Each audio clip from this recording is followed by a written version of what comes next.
né? Mas a gente sempre faz e dá aquele reforçozinho para ninguém faltar. Eu quero que você abra sua Bíblia comigo. Vamos ficar de pé? Abra sua Bíblia comigo. Segundo livro das Crônicas, capítulo 26. Segundo livro das Crônicas, capítulo 26. Quero ler com você versículo 3.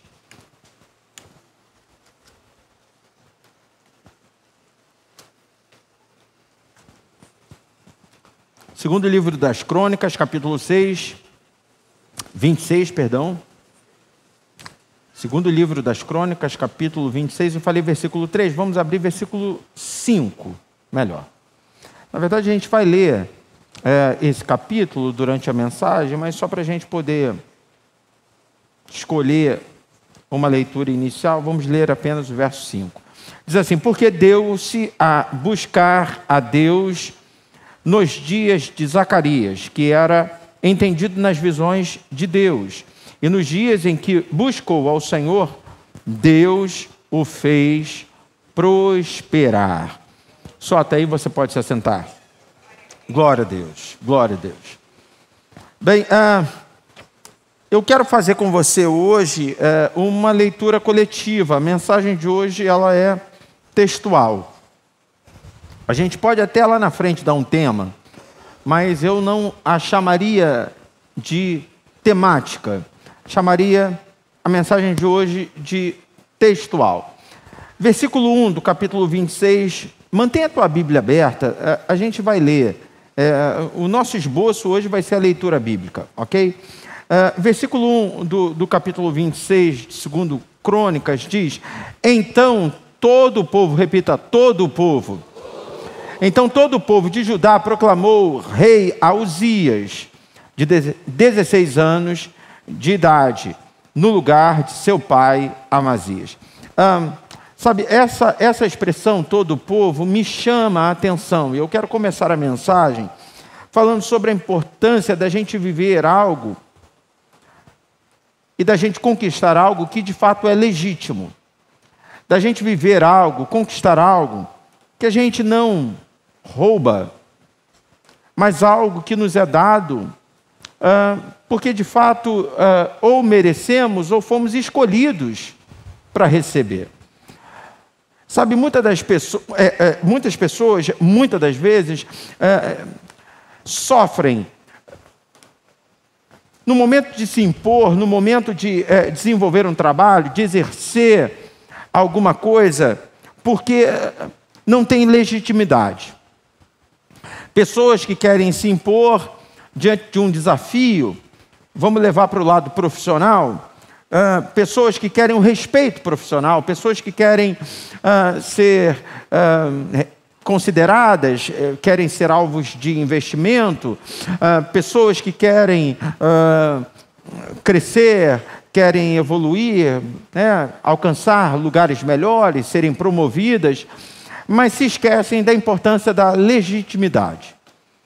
Querem fazer isso por imposição, querem fazer isso a partir de uma barganha, querem fazer isso através da famosa pechada, porque são caminhos que aparentemente são mais rápidos, são atalhos, mas acabam se esquecendo da importância da legitimidade.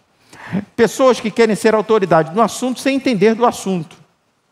Alguém que quer falar sobre construção civil sem ter a menor experiência, sem ter estudado, sem ter, entre aspas, pago um preço. Pessoas que querem falar sobre informática, mas porque são paraquedistas, porque são abelhudas, são curiosas. Não é legítimo aquilo que fala. O discurso não é compatível com a exigência. Na verdade, o discurso não é a exigência, o discurso não é compatível com a bagagem que carrega. Eu, enquanto pastor, eu estou sujeito a muitos conselhos, né? A muitos palpites. A gente, daqui a alguns dias, né, vai estar lá no nosso sítio, estaremos lá no nosso sítio alguns dias, no nosso retiro espiritual, e vocês vão ver, todo ano, vocês chegam lá e tem alguma coisa que a gente faz para melhorar o sítio, né? Para gerar mais conforto. Todo ano a gente faz alguma coisa para receber melhor a membresia da nossa igreja, e eu estou aberto a conselhos.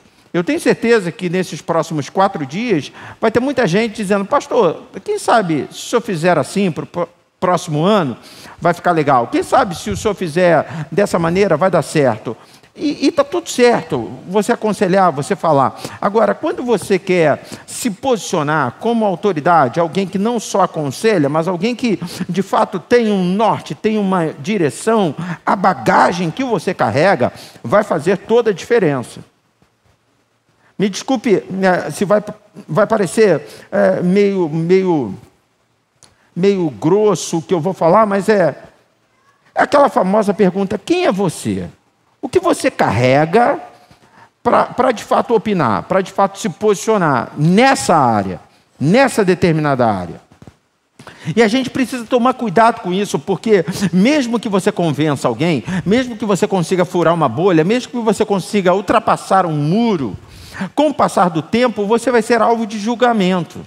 E alguém vai dizer: fulano está aqui porque forçou a barra, fulano está aqui porque se meteu a fazer aquilo que nem sabe fazer. Você começa a se expor, né? Eu tenho uma preocupação, quem trabalha comigo no altar, sobretudo, sabe disso. Eu falo o tempo inteiro para lideranças de ministério, de departamento: tomem cuidado para não expor pessoas.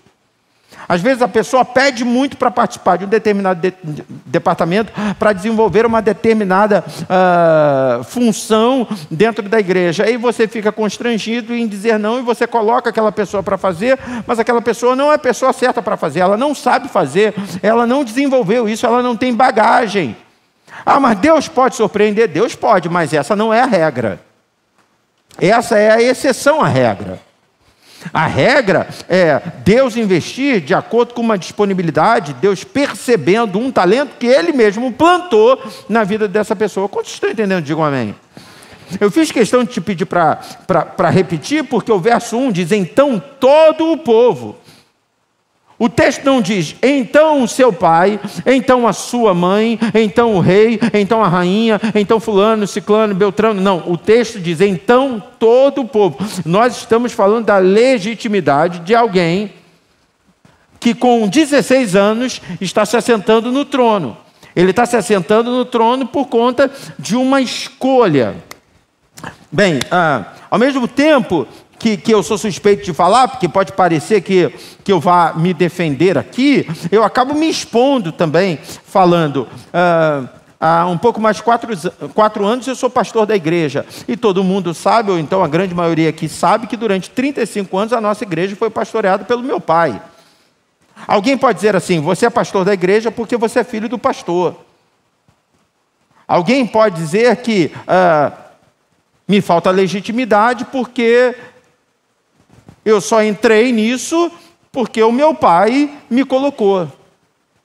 Só que esse seria o lado raso dessa história, porque o lado profundo dessa história tem a ver com a continuidade do ministério. O lado profundo dessa história tem a ver com a tua presença sentado aqui para participar de um culto.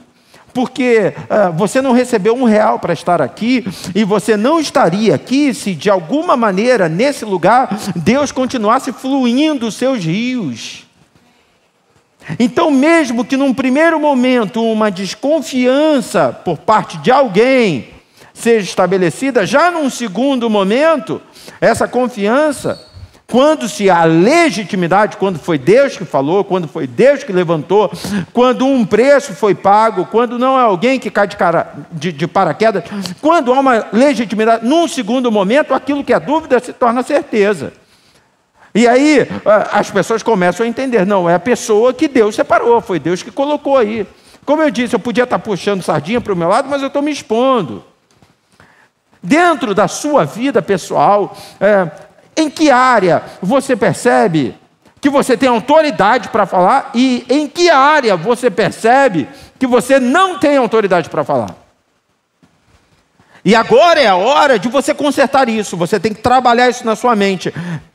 Bem, eu não posso mais insistir numa área onde eu não sou respeitado, onde eu não sou considerado. Eu não posso insistir numa área onde não existe um apoio. Preste atenção. Eu prego aqui direto, né, falando sobre sermos livres em relação ao apoio popular, porque tem hora que Deus nos dá uma revelação, Deus nos dá um sonho, mas ninguém ouve essa revelação e recebe esse sonho. Nessa hora a gente tem que crer no nosso Deus, se apegar a Ele e viver sem a necessidade do apoio popular. Ponto. Agora, por outro lado, precisamos entender, sobretudo, que autoridade tem a ver com pessoas.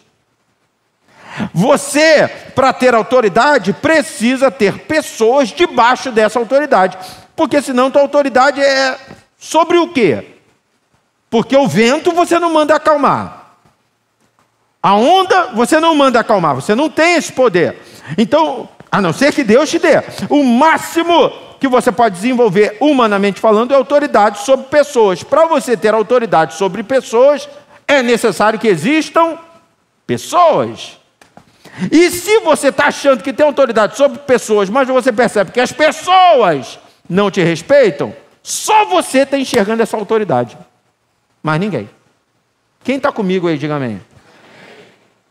Então, nessa hora, o apoio popular é fundamental. Não estamos falando de aplauso, isso é muito fútil, isso é ponta do iceberg. Não estamos falando de reconhecimento, estamos falando de obediência, estamos falando de companheirismo, estamos falando da mesma visão. Ontem eu atendi aqui no gabinete, saí daqui, devia ser umas 2h30, foi quando terminei de atender, eu fui direto, não parei para almoçar, porque tinha muita gente, e logo assim que eu terminei, não almocei, peguei o carro e fui lá para o sítio. E os irmãos sabem que ontem a gente teve um dia difícil aqui no Rio de Janeiro. Então, o sítio fica em Nova Iguaçu, é Baixada Fluminense, quer dizer, você tem que pegar ou a Brasil ou a linha vermelha para você chegar na Dutra. Então, diante dos ocorridos de ontem, das ocorrências de ontem, pensa num trânsito pesado, uma situação difícil, mas vamos embora, eu fui. Cheguei lá no sítio já mais tarde do que eu imaginava e muita coisa para resolver. Quem vai chegar lá na sexta-feira, dia 28, vai ver tudo bonito. Quem chegar lá hoje fica assustado. Porque primeiro tem que ficar feio para depois ficar bonito. E eu tenho algumas coisas lá para fazer de ferro, né? Um telhado, tem uma laje lá de um piso para fazer e tal. E nós temos aqui na igreja algumas pessoas que são autoridade no assunto. Nós temos pessoas aqui na igreja que trabalham com isso há anos. Então, sempre que eu penso em laje, eu ligo para o pastor Helder.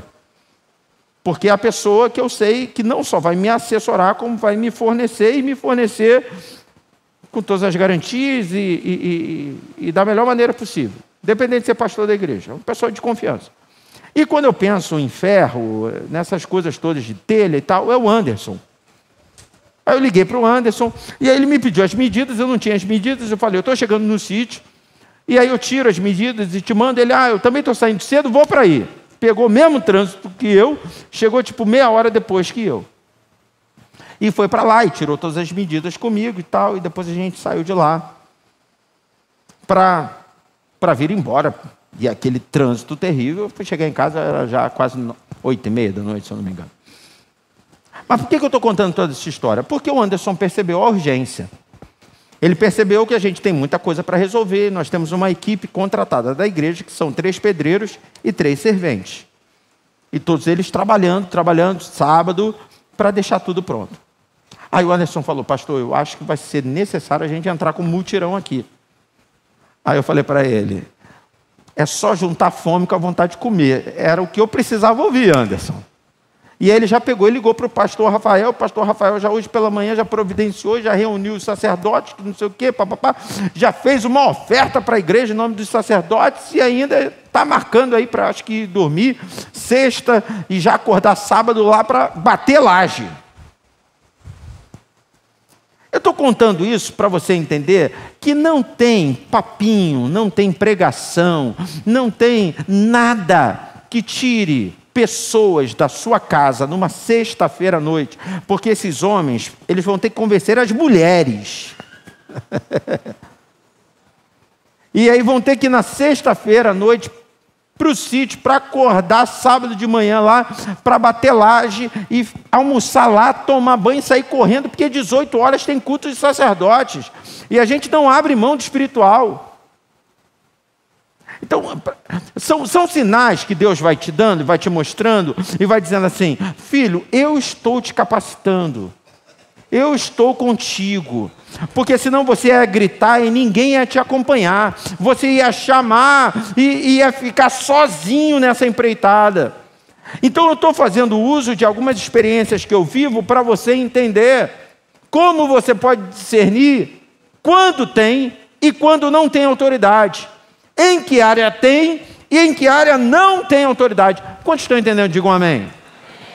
A primeira coisa que eu destaco para você, gastei muito tempo nisso para tentar ser mais objetivo nas outras questões, é que Uzias, com 16 anos, já tinha autoridade. Porque todo o povo de Judá o proclamou rei. Ele tinha autoridade, ele tinha legitimidade. Aqui, a popularidade representa frutos. Alguém já via nele frutos, para entender que ele era merecedor desse investimento e dessa atenção, desse respeito. A gente segue aqui no texto, vou pular para o verso 3, e no verso 3 diz assim: Uzias tinha 16 anos de idade quando se tornou rei, e reinou 52 anos em Jerusalém. Sua mãe era de Jerusalém e chamava-se Jecolias.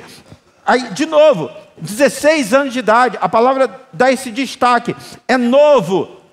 Mas se você for ver o verso 4, só para a gente ganhar tempo, você vai ver que ele, da mesma maneira que seu pai, fazia aquilo que agradava ao Senhor.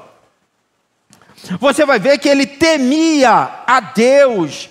Aí você começa a entender que, primeiro, é necessário ser autoridade no assunto, é necessário ter legitimidade para que se tenha autoridade. Agora, para nós que somos crentes em Cristo Jesus, qual é a fonte, a melhor fonte, a maior fonte dessa legitimidade, dessa autoridade? Temor a Deus. O temor a Deus é o princípio de toda sabedoria. Quando você segue alguém porque ela teme ao Senhor, porque ela respeita ao Senhor, porque ela é direcionada pelo Senhor. Você olha e você vê como principal fruto o temor a Deus. Irmãos, é terrível quando você segue alguém que oscila. Você segue alguém que um dia crê e no outro dia reclama.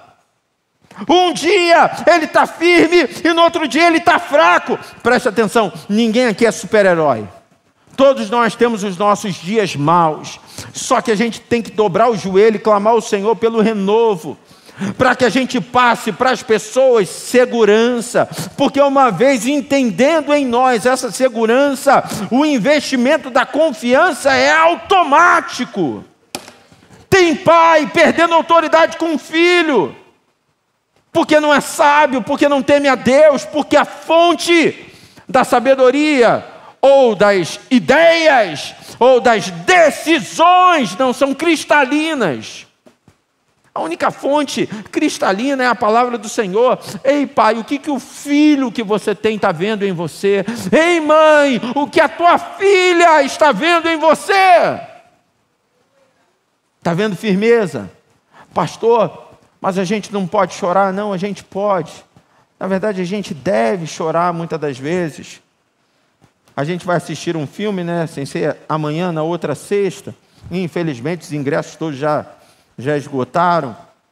Mas eu tive, o privilégio de assistir terça-feira com a Denise esse filme. Eu sempre assisto antes, porque eu quero conhecer de fundo a história, o enredo do filme. Eu quero analisar as cenas para saber se vale ou não a pena levar à igreja. Mesmo que os ingressos já estavam sendo comercializados, se tivesse qualquer problema, suspendia tudo, devolvia tudo. E aí eu não vou dar spoiler, mas num determinado momento do filme, você vê, sabe, uma preocupação muito grande em demonstrar firmeza. Sabe aquela história, o homem não chora. E aí tem um limite, tem uma hora que a gente precisa demonstrar fraqueza, porque a Bíblia diz que o poder do Senhor se aperfeiçoa na nossa fraqueza. Mas quando pensamos em liderança, quando pensamos em sermos referência para alguém, não dá para passar fraqueza o tempo todo. Imagine, eu só subo no púlpito para contar derrota. Eu só subo no púlpito para contar problema. Você entra no meu gabinete para contar teus problemas e eu conto os meus. E eu não sei não, hein? Tem hora que eu percebo que os meus são piores do que os seus. Em alguns momentos eu vou ouvindo a pessoa chorando e lamentando e fico pensando, sabe de nada. Se eu abrisse meu coração agora. Mas eu posso? Não posso. Você tem que ter esse discernimento, essa sabedoria, tem que estar debaixo do temor a Deus, que é o princípio da sabedoria, para entender o que você pode, o que você não pode passar para os seus filhos, para os seus liderados, ministerialmente falando, profissionalmente falando. Quem está entendendo, diga amém. No versículo 5, diz assim, porque deu-se a buscar a Deus nos dias de Zacarias, que era entendido nas visões de Deus. E nos dias em que buscou ao Senhor, Deus o fez prosperar. Olha que coisa linda. O menino agora é rei, mas mesmo sendo rei, se colocou numa situação, numa posição, melhor dizendo, de humildade, para ouvir o profeta. Para ouvir alguém que tem direcionamento para a sua vida. Sabe, queridos, porque às vezes a gente confunde autoridade com autossuficiência. Existem algumas frases, sabe, que às vezes elas vão nos confundindo, porque elas vão conflitando. Tem uma frase, sabe, que eu acho que ela tem 90% de peso de verdade, que diz que intimidade inibe a autoridade. Sabe, quando você dá muita confiança, você é patrão, você é líder, e aí você dá muita confiança, na hora que você chamar atenção, na hora que você tentar consertar, corrigir, fica tudo milindrado. Como aí? Se eu, pastor, não puder corrigir, se você, patrão, não puder corrigir, se você, pai, mãe, não puder corrigir, aí está tudo errado. Mas por que está dando problema? Porque talvez tenha dado muita intimidade. Só que às vezes a gente radicaliza e a gente pensa assim, tá vendo? Estou dando muita intimidade. Então se eu estou dando muita intimidade, eu não tenho que dar bola para ninguém. Aliás, eu não tenho que ouvir ninguém. Eu decido e acabou. Aí deixa de ser autoridade para ser autoritarismo. Aí você vai para uma outra versão, outra direção, outro polo, outro ponto. Aí você não ouve ninguém. Eu sou o rei. O texto aqui no verso 5 nos mostra que Uzias ouvia a Zacarias. Ele tinha alguém que intercedia, alguém que aconselhava. E sabe, queridos, eu preciso também dizer para você que aqui o texto fala de um nome e de uma pessoa. Mas talvez, nos nossos dias, seja melhor até a gente dar uma diversificada. Você, tudo bem, tem seu pai, você tem o seu pastor, você tem o seu professor de EBD, mas também não dá para gerar uma dependência exclusiva a uma única pessoa, porque se bobear, você começa a flertar com uma certa idolatria. Quem está entendendo, diga amém. Então, de vez em quando, você tem que abrir um pouco a sua mente, porque Deus fala como Ele quer, através de quem Ele quiser. A gente tem que estar só predisposto a ouvir. Mas também não dá para dar uma exclusividade, porque senão, sabe, irmãos, a gente é falho. Às vezes eu nem quero ser esse cara todo na sua vida, mas você me faz esse cara todo. E aí eu começo a me achar a última bolacha do pacote. Se eu não deixar, você não pode fazer. Se eu não falar, você não pode fazer. Se eu não. Ué, mas quem sou eu? Sou Deus? É uma linha tênue. Ao mesmo tempo que eu entendo que a igreja tem que se submeter a um pastor, é o anjo da igreja, você tem que se submeter à tua liderança, você, filho, tem que se submeter ao teu pai, isso é fato. Isso não significa que a única fonte profética vai ser essa. Você vai abrindo a mente. Irmãos, isso que eu estou pregando aqui é um tiro no pé, tá? É um tiro no pé. Aí fora é difícil você ouvir pessoas pregando isso, porque ninguém quer perder esse domínio. Só que, irmãos, a palavra de Deus me mostra que se eu insistir nesse domínio, no final vai dar ruim. Em algum momento, você vai gerar uma revolta. Em algum momento, você vai cobrar algo que eu não vou conseguir te entregar.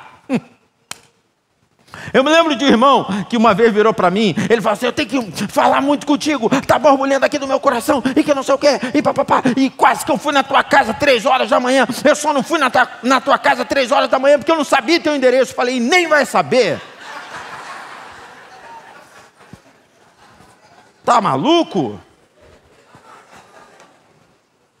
Empolgadaço, não sabe, graças a Deus, e nem vai saber. Porque tem limite. Agora, na cabeça dele, eu vou resolver. Não vou resolver. Quem vai resolver é o? Então, ouça, profetas. Na multidão de conselhos, a sabedoria. Ouça a palavra do Senhor, ouça o seu pastor. Mas respeite essa linha tênue para também não gerar uma dependência emocional.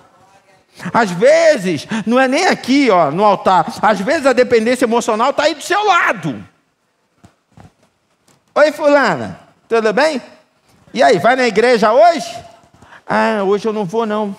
Meu marido me chamou para ir para o cinema. Que isso, irmão? Não vai para a igreja hoje não? Vai para cinema?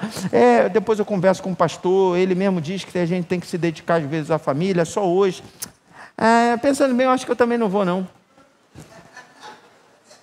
Aí a outra, mas vem cá, tu vai ao cinema também? Não, eu. E teu marido? Não, nem marido eu tenho. Então vai para a igreja, irmão, buscar Deus. Não, mas tu não vai. Olha para o teu irmão, diga para ele, me larga.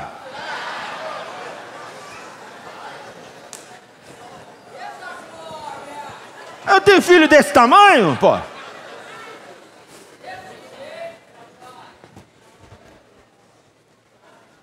Na hora de ir para o céu, tu vai ficar, fulano, vai.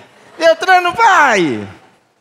Aí imagina, não vou para o inferno. Também vou. Não vai. Salvação individual, irmãos. Quem está entendendo isso, diga amém. Então é para ouvir, é para ter amigo crente, é para buscar conselho no pastor. Está tudo certo, mas vamos respeitar o equilíbrio. Seja a vossa moderação conhecida diante de todos os homens, porque perto está o Senhor. Quem está entendendo, diga amém. Porque senão a gente começa, sabe, a viver um autoritarismo que vai enrolando tudo, sabe, que vai misturando tudo. A direção não é saudável. E pode ter certeza, uma hora isso vai dar ruim. No início parece tudo muito legal. E aí a gente tem vários versículos bíblicos, sabe, que a gente vai pensando. Espada pelo Senhor, espada por Gideão. Né? Você vai pensando um monte de versículos. Tá bom, mas todo mundo ali dos 300 tinha que ser convertido. Todo mundo ali dos 300 de Gideão tinha que ter experiência com Deus. Todo mundo ali tinha que ter um canal direto com o Pai. Está desfazendo do líder? Não, espada pelo Senhor, espada por Gideão. Mas antes de ser por Gideão, é pelo Senhor. Está entendendo isso? Diga amém. Versículo 6. Diz assim, ele saiu à guerra contra os filisteus e derrubou os muros de Gade, de Jabne, de Asdod. Depois reconstruiu cidades próximo a Asdod e a uns outros lugares do território filisteu. Aqui, olha para mim. O texto diz que ele derruba muro e ele reconstrói cidades. E a gente está falando do território filisteu. O rei de Judá vai lá no território filisteu, derruba muro e reconstrói cidades. Pastor, qual é o significado disso? É que nesse mundo, algumas coisas precisam ser derrubadas e outras precisam ser construídas. Existem conexões que têm que ser cortadas e existem conexões que precisam ser estabelecidas. O senhor está falando de mundo, pastor? Estou falando de mundo. De mundo. Porque Jesus me mostra isso. Jesus me mostra inacessibilidade a determinadas pessoas e acessibilidade a outras.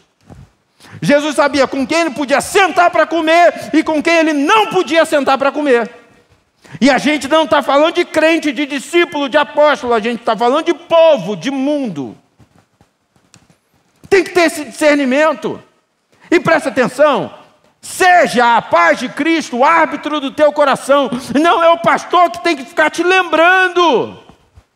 Ah, essa companhia não é boa. Agora essa aqui é legal. Evangeliza ele, traz ele para perto. Não é o pastor que tem que ficar ligando para você, fazendo chamada de vídeo. Você tem a palavra. Lâmpada para os teus pés, luz para o teu caminho. Dá para saber, isso aqui não é boa companhia. Dá para saber, aqui merece o investimento do meu tempo. Dá para saber. Você vai calculando pelo caráter. Você vai analisando o entorno. Você vai percebendo. Ué, mas sabe, as pessoas elas querem ser radicais. Mas na verdade, sabe, eu tenho um problema com isso, porque a gente usa muito a palavra radical, porque é a que caiu no senso comum. Mas radical vem de raiz, e ter raiz, está tudo certo. Eu sou crente, não negocio isso, isso é raiz. A palavra que cabe aqui nem é radicalismo, é sectarismo, porque o sectário é o cabeça dura. O sectário é aquele que para ele não tem equilíbrio. Então, ou eu não falo com ninguém, ou eu falo com todo mundo. Aí, por exemplo, carnaval, vai vir aí. 1º de março, sábado, pá, carnaval, não sei o que lá, pá, pá, aquela coisa toda. Você não vai falar com ninguém, não sai nem de casa, vai morrer de fome. Não, você vai falar com o padeiro, você vai falar com o cara do supermercado, você vai falar com o teu porteiro, vai cumprimentar as pessoas. Ah, então quer dizer que eu posso falar? Então vou para o bloco. Pô, tá de palhaçada, né? Tá de brincadeira com a minha cara. Aí tu tá rindo porque você acha que não, pastor, isso não é possível. É mais possível do que você imagina. Tem gente, me perdoe o peso da palavra, mas que tem essa cara de pau de dizer, pastor, eu fui para o bloco porque o senhor disse que eu podia comprar pão. O que uma coisa tem a ver com a outra, infeliz? Eu não estou dizendo que você não pode socializar. Você pode socializar, mas com quem? Com quem? A gente precisa entender isso. Repita comigo assim, tem muro, mais alto, tem muro, que tem que ser destruído. E tem cidade que tem que ser reconstruída. Até porque, querido, a gente é sal, e sal tem que salgar. A gente é luz, e luz tem que iluminar. E a luz, ela não vai iluminar aqui, ó. Ó, está iluminando nada. Acendi aqui, você não está nem vendo. Agora, se apagar essa luz, tu vai ver só o clarão que vai fazer. Porque luz não ilumina no claro, luz ilumina nas trevas. Ah, pastor diz que eu tenho que ser luz no meio das trevas. Me leva que eu vou. Tá amarrado, rapaz. Pô. Tô já te preparando para o carnaval. Ninguém mandou você vir no culto hoje. Olha para o teu irmão e diga assim, se tu sair no bloco e quebrar a tua perna, não diga que não foi avisado. Que isso é praga, pastor? Não, eu só estou falando, só estou soltando aí, largando. Começa aqui no dedinho, não tem nada a ver. Daqui a pouco Deus nos defenda. Vigia, irmão, vigia. Verso 10 diz assim, também construiu torres no deserto e cavou muitas cisternas. Está vendo? É lá fora, ó. torre, cisterna, é lugar de alimentação, é lugar de vigilância, é lugar emblemático, é demarcação de território. Porque é crente aqui na igreja, mas no trabalho não é crente. Eu não estou dizendo que você tem que ser aquele cara chato, sabe? Vou orar, que não sei o quê. Não, mas de repente te deram uma oportunidade, vai ter uma reunião. Será que eu posso dar só uma palavra rápida? Será que eu posso fazer só uma oração antes? Mas aqui quer orar. Quer orar que é uma maravilha. Pastor, dá uma oportunidade aí para orar, que não sei o quê. Bababá. Mas lá não ora. Aqui quer pregar, mas lá não prega. Trabalha no hospital, é enfermeiro, faz uma oração. Ah, mas porque não pode. Não pode em espírito? Não pode?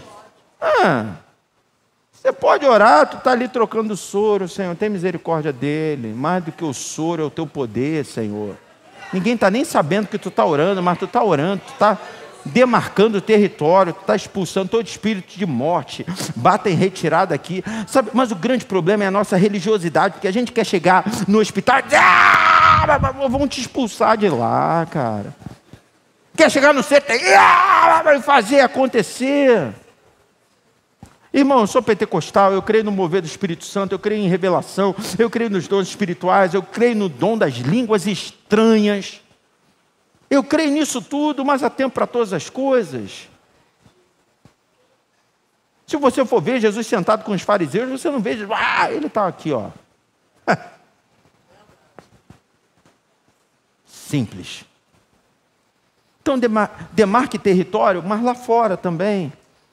Sabe, são muitos ensinamentos. O texto diz assim: ele mantinha trabalhadores em seus campos e em suas vinhas, nas colinas e nas terras férteis, pois gostava de agricultura. Pensa num rei produtivo. Pensa numa pessoa que entende a importância do crescimento. O cara é rei. Lemoyne, ele podia ficar só sentado, comendo. Mas não, a gente está falando de alguém, sabe, que investe, que quer crescimento, que quer desenvolvimento. E eu vou falar um negócio para você: Jesus está voltando, eu não sei quanto tempo eu tenho, quanto tempo você tem. Outra coisa, nossa saúde, nossa vitalidade também não dura para sempre. Tem força hoje? Faça agora. Faça alguma coisa. Vamos estudar, vamos, sabe, crescer, evoluir, desenvolver. Eu atendi um rapaz, eu estava falando com ele: rapaz, você precisa sociabilizar. Mandei ele vir para o culto do sacerdote. Vem para o culto do sacerdote, conhecer irmãos, sair do banco, se movimentar. Sabe, o que eu estou pregando aqui não é um discurso motivador, eu não sou coach, não, é a Bíblia. Mas tem gente que, sabe, fica parado vendo a vida passar. Entra na igreja, sai da igreja, está anos na igreja, ninguém conhece, ninguém sabe. Fechado, fechada. Ser amável é o melhor cartão de visita que a gente pode ter. Cumprimentar pessoas, sorriso. Olha para o teu irmão e diga: sorria, Jesus te ama. Sorriso. Ele cortou conexões erradas, mas levantou escudos dentro e fora da zona de conforto. Isso é maravilhoso. Imagina, aqui dentro da igreja estou confortável, lá no meu trabalho eu também estou. Eu criei essa estrutura. Eu chego no lugar, sabe, não é todo mundo não, tá? Não é todo mundo não. Mas você começa a identificar: ali é a minha zona de conforto. Ah, é panelinha, pastor? Mais ou menos isso. É ali, ó. Ali é aquela zona de conforto. Ali tem aquele grupinho que ora, tem aquele grupinho que é otimista, tem aquele grupinho que não bebe, tem aquele grupinho que não fuma. E é engraçado, sabe, que essa saúde, ela vai se espalhando, e aí vai crescendo o grupinho. As pessoas vão se aproximando, vão chegando: quero orar também, quero participar também, quero estar junto também. Sabe por quê? Porque o dali está com a família destruída. Aqui não, a nossa está mantida. O dali, o filho está nas drogas, o nosso não, está dentro da igreja. E não existe pregação melhor do que a nossa vida. Você nem abre a boca para falar, eles olham e veem. São torres construídas, sabe, terra fértil. Em Jerusalém, ele construiu máquinas projetadas por peritos para serem usadas nas torres e nas defesas das esquinas, máquinas que atiravam flechas e grandes pedras. Sabe o que é isso? Eu já preguei sobre isso, é a catapulta. A primeira referência na história acerca de uma catapulta está aqui no capítulo 26 de 2 Crônicas. Quem inventou? Uzias. Sabe o que é isso? Isso é uma arma de destruição à distância. É uma arma que evita o confronto corpo a corpo. Você tem isso na tua vida? Eita! Pergunta para o teu irmão, você tem essa arma? Agora você não vai perguntar, você vai afirmar, você diz, você tem. Que arma é essa, pastor? Oração. Oração é uma catapulta, é uma arma de combate à distância. Eu estou aqui ajoelhado, meu inimigo está lá, mas Deus já está enviando uma pedra para destruí-lo. Oh, meu Deus. Pastor, eu quero resolver o problema. Vamos resolver. Meti o couro nele. Vamos resolver. Ih, pastor, xinguei ele de tudo quanto era nome. Corpo a corpo, ó. Hã? Pastor, no nosso meio não tem isso. Como eu gostaria. Ah, Senhor. Mas tem, irmãos. Tem. Se bobear aqui dentro da igreja, lá fora a gente conversa. Aqui, ó. É. Demore lá fora, eu te arrebento. Sou crente, mas não sou bobo. As irmãs estão assim, no meio das irmãs. É. Peruca voando. Não.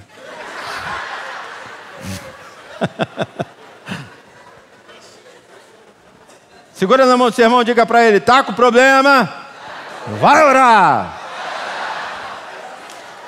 Vai orar, vai orar. Hora que resolve. Hora que resolve. Fechei.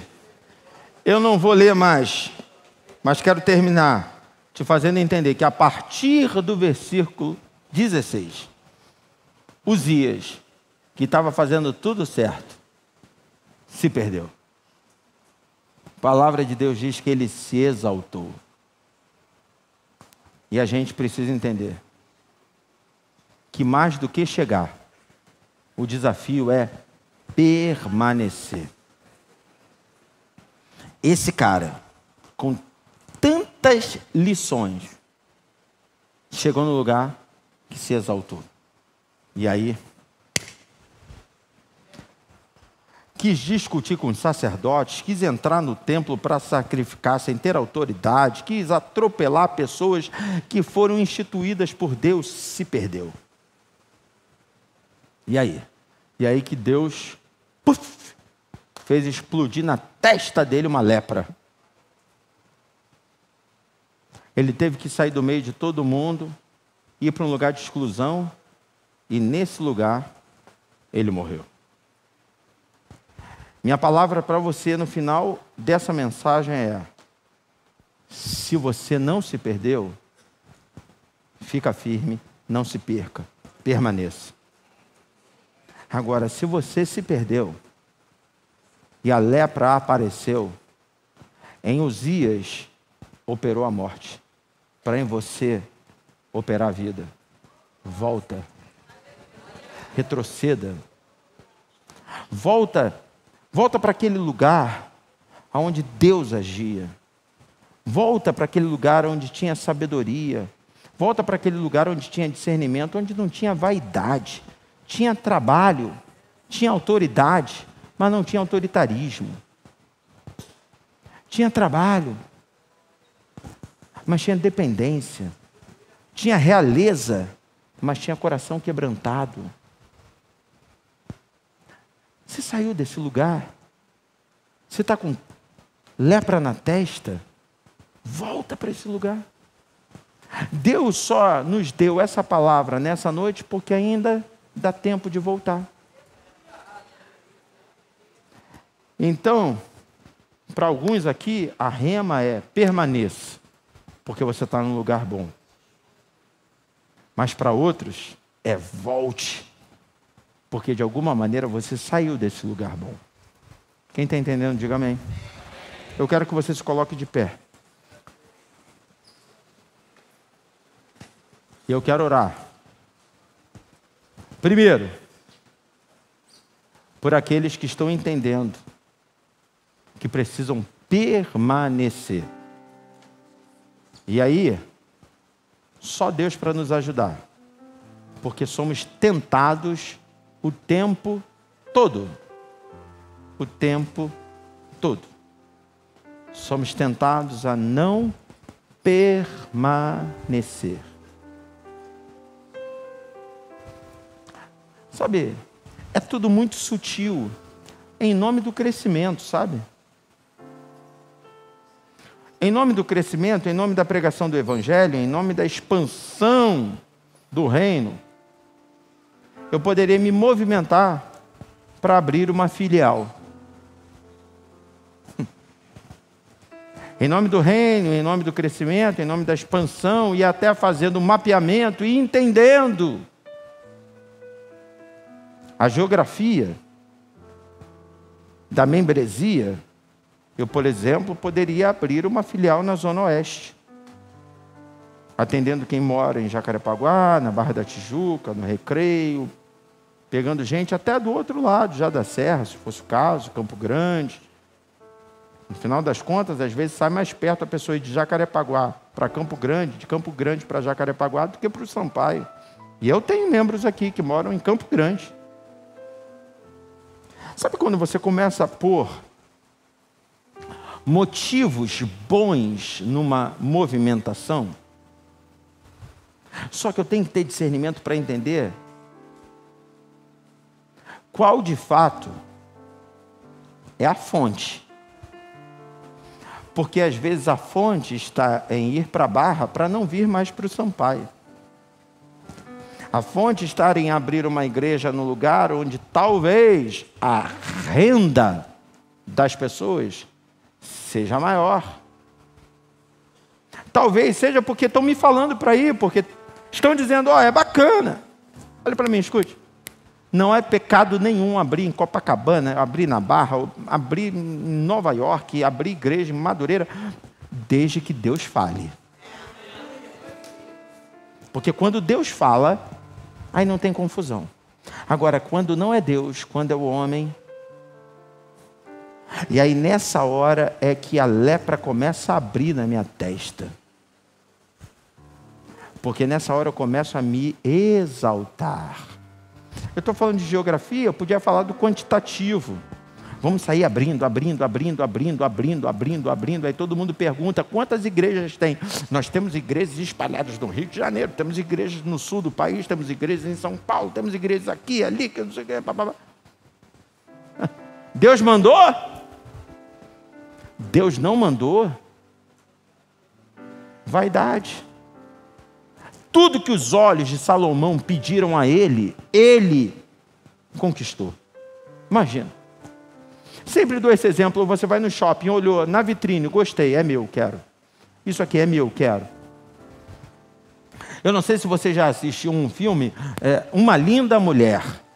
Aí entra, né, o ator do filme, esqueci o nome dele, junto com a mulher, e aí eles vão numa loja que não sei o quê, e aí a mulher, se eu não me engano é ela, que gosta da gravata que está no vendedor. Aí ele olha e diz assim, ela gostou da sua gravata, eu quero. Não, mas não está à venda. Quanto você quer? Eu imagino que o cara botou o preço lá no alto. Toma. Tem dinheiro. Porque nessa hora, ter dinheiro faz a diferença. Lembro de uma vez que eu fui cortar cabelo com meus filhos, eu, João Vitor e Jonatas. Vamos cortar cabelo. Aí, no barbeiro lá, tinha uma arara. E aí tinha um monte de camisa sendo vendida. O cara botou no cabide um monte de camisa. Eu falei, vocês vendem camisa aqui também? O cara, vendo. E ele está cortando o cabelo, acho que do João Vitor. Está cortando o cabelo do menino, do João Vitor ou do Jonatas e tal. E vende. Tal. Eu falei, pô, legal essas camisas e tal. Se quiser, pode experimentar. Vai ali no banheiro, experimenta e tal. Aí eu falei, tá bom. Aí os garotos estão cortando cabelo. Eu olhei, assim, estava R$25 e tal. Eu falei, pô, não está tão caro, não está barato. Peguei umas 3 camisas e tal, fui e levei para experimentar. Aí experimentei as 3 e tal, pum, voltei com a minha e com as 3 na mão e disse assim, eu quero essa aqui. Aí o cara olhou e falou, essa é minha, pô. A camisa dele estava pendurada junto. Aí eles ficaram me zoando pra caramba. Eu falei, pô, mas estava pendurada ali, irmão. Foi sem querer, mas é minha. Como é que eu vou voltar para casa? Aí ainda brinquei com ele, que eu estava sem gração. Falei, quer vender? Ele falei, é ruim, quero não. Mas de repente eu tenho dinheiro, quanto tu quer? Só para não passar vergonha. Tem gente que tem isso. Só que Salomão, no final da vida, depois de viver essas experiências, disse, tudo vaidade. E eu gosto da versão, quando ele diz assim, é como correr atrás do vento. Tu não pega ele. Futilidade, falta de sentido. Porque se exalta, lepra. Não chegou nesse lugar? A oração é para permanecer.